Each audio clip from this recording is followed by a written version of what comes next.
നിളയുടെ നോട്ടം കണ്ട് വിശ്വജിത്ത് എന്തി എന്ന് പുരുകം പൊക്കി.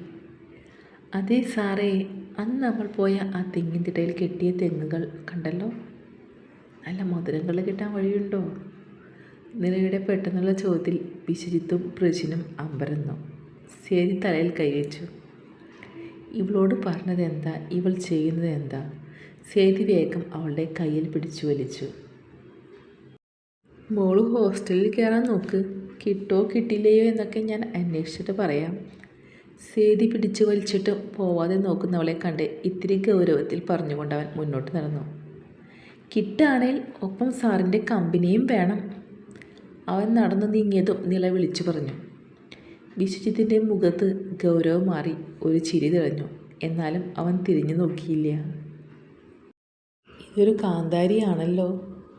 സേതി വലിച്ചു കൊണ്ടുപോകുന്ന നിലയെ നോക്കി പ്രജിൻ പറഞ്ഞു. അത് സമ്മതിച്ചു കൊടുക്കും വിധം വിശ്വജിത്ത് തലയാട്ടി. നിന്നോട് ഞാൻ പറഞ്ഞത് എന്താ, നീ ചെയ്യുന്നത് എന്താ? റൂമിലേക്ക് എത്തിയതും സേതി ദേഷ്യത്തിൽ ചോദിച്ചു. നീയല്ലേ കെട്ടാനും വളയ്ക്കാനുമൊക്കെ പറഞ്ഞേ? ഇങ്ങനെ വളച്ചാൽ ഇപ്പോൾ വീഴും. എൻ്റെ പൊന്നോ, ഇതിനൊക്കെ മുന്നേ ഇങ്ങേരി എനിക്ക് പറ്റിയ ആളോട് നോക്കണ്ടേ? ലുക്കിൽ മാത്രം കാര്യമില്ലല്ലോ. കെട്ടിക്കഴിഞ്ഞും ഞാൻ കമ്പനി അടിക്കാൻ വീണ്ടും ജിതിരനെ വിളിക്കേണ്ടി വരുമെന്ന് അറിയണ്ടേ? സേതി അവളെ നല്ലോണം ഒന്ന് നോക്കി.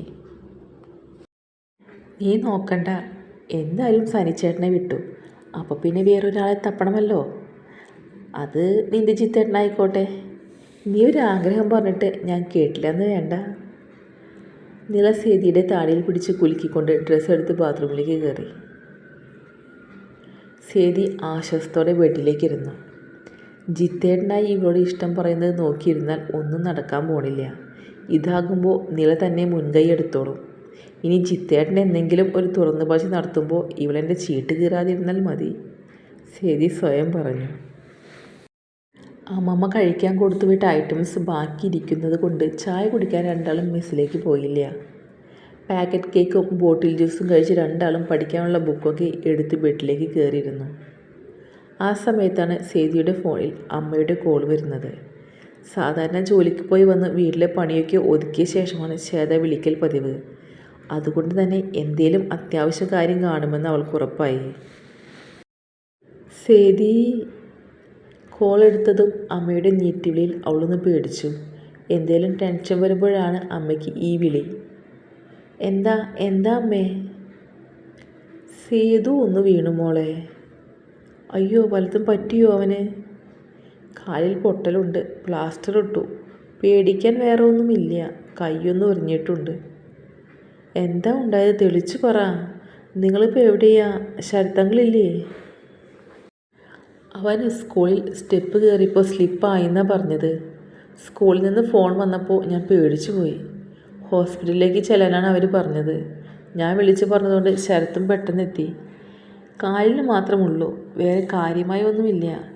ഉച്ച കഴിഞ്ഞപ്പോൾ തന്നെ വീട്ടിലേക്ക് എത്തി. മോള് കോളേജിൽ നിന്ന് എത്തിയിട്ട് വിളിക്കാൻ കാത്തിരുന്നത് അമ്മ. നിങ്ങൾക്ക് രണ്ടാൾക്കും പനിയല്ലാതെ ഒരു അസുഖവും ഇതുവരെ വന്നിട്ടില്ലല്ലോ, അതുകൊണ്ട് ആകെ പേടിച്ചു പോയി അമ്മ. അവൻ എന്തേ, കിടക്കാണോ? വേദനയൊക്കെ ഉണ്ടാ? മരുന്നുണ്ട്, ഇപ്പോൾ ഉറങ്ങാ. 2 ദിവസം ലീവ് എടുക്കാൻ പറ്റുമെന്ന് നോക്കട്ടെ, ഞാൻ വരാം. ലീവ് എടുക്കണ്ട മോളെ, വെള്ളിയാഴ്ച വന്നാൽ മതി. ശരത്തിന് ഒഴിവുണ്ടോ എന്ന് നോക്കട്ടെ. അവൻ എണീക്കുമ്പോൾ വീഡിയോ കോൾ ചെയ്യേ. സേതി ഫോൺ വയ്ക്കുന്നത് നോക്കി നിൽക്കാണ് നില എന്താ പറ്റിയതെന്നറിയാൻ. അങ്കിളിന് ഒഴിവില്ലെങ്കിൽ ഞാൻ വരാം, ഉച്ചയ്ക്ക് ലീവ് എടുത്ത് പോവാം. ബസ്സിന് പോകാവുന്ന വഴിയല്ലേ, കുറച്ച് മാറിക്കേറി പോകേണ്ടി വരുമെന്നല്ലേ ഉള്ളൂ. സേതിയുടെ വിഷമം കണ്ടു നില സമാധാനിപ്പിച്ചു. അപ്പോൾ നിനക്ക് സനിച്ചേട്ടൻ്റെ വീട്ടിൽ പോകണ്ടേ? അത് പിന്നേക്കാക്കാം. എന്തായാലും ഈ വീക്ക് ഞാൻ വീട്ടിലേക്ക് പോകണില്ലെന്ന് പറഞ്ഞതല്ലേ, നമുക്ക് നിൻ്റെ വീട്ടിലേക്ക് പോകാം. ഞാൻ ജിത്തേട്ടനെ വിളിച്ച് പറയട്ടെ. സേതി വേഗം ഫോണെടുത്ത് വിശ്വത്തിനെ വിളിച്ചു. നില ആ നേരം കൊണ്ട് ഫോണിൽ മാപ്പ് എടുത്ത് സേതിയുടെ വീട്ടിലേക്കുള്ള റൂട്ട് വരെ തപ്പി. നിളെ, വെള്ളിയാഴ്ച ലാസ്റ്റ് അവർ ജിത്തേട്ടന് എന്തോ മീറ്റിംഗ് ഉണ്ട്. ശനിയാഴ്ച രാവിലെ പോവാമെന്ന് പറഞ്ഞു. അതാകുമ്പോൾ സനിച്ചേട്ടൻ്റെ വീട്ടിൽ കയറിയിട്ടു അങ്ങ് പോവാമെന്ന്. ഏതോ സാറിൻ്റെ കാറുണ്ടെന്ന് പറഞ്ഞു. അപ്പോൾ ബസ്സിൽ പോകുന്ന സമയം എടുക്കില്ല. ഞായറാഴ്ച വൈകിട്ട് തിരിച്ചു പോരാം. അത് കൊള്ളാലോ. വിശ്വജിത്ത് പറഞ്ഞ പ്ലാൻ കേട്ട് നില പറഞ്ഞു. ഒപ്പം അവൾ ചിരിയോടെ മനസ്സിൽ പലതും കണക്ക് കൂട്ടി. തുടരും. സ്നേഹത്തോടെ, അഭിനവി.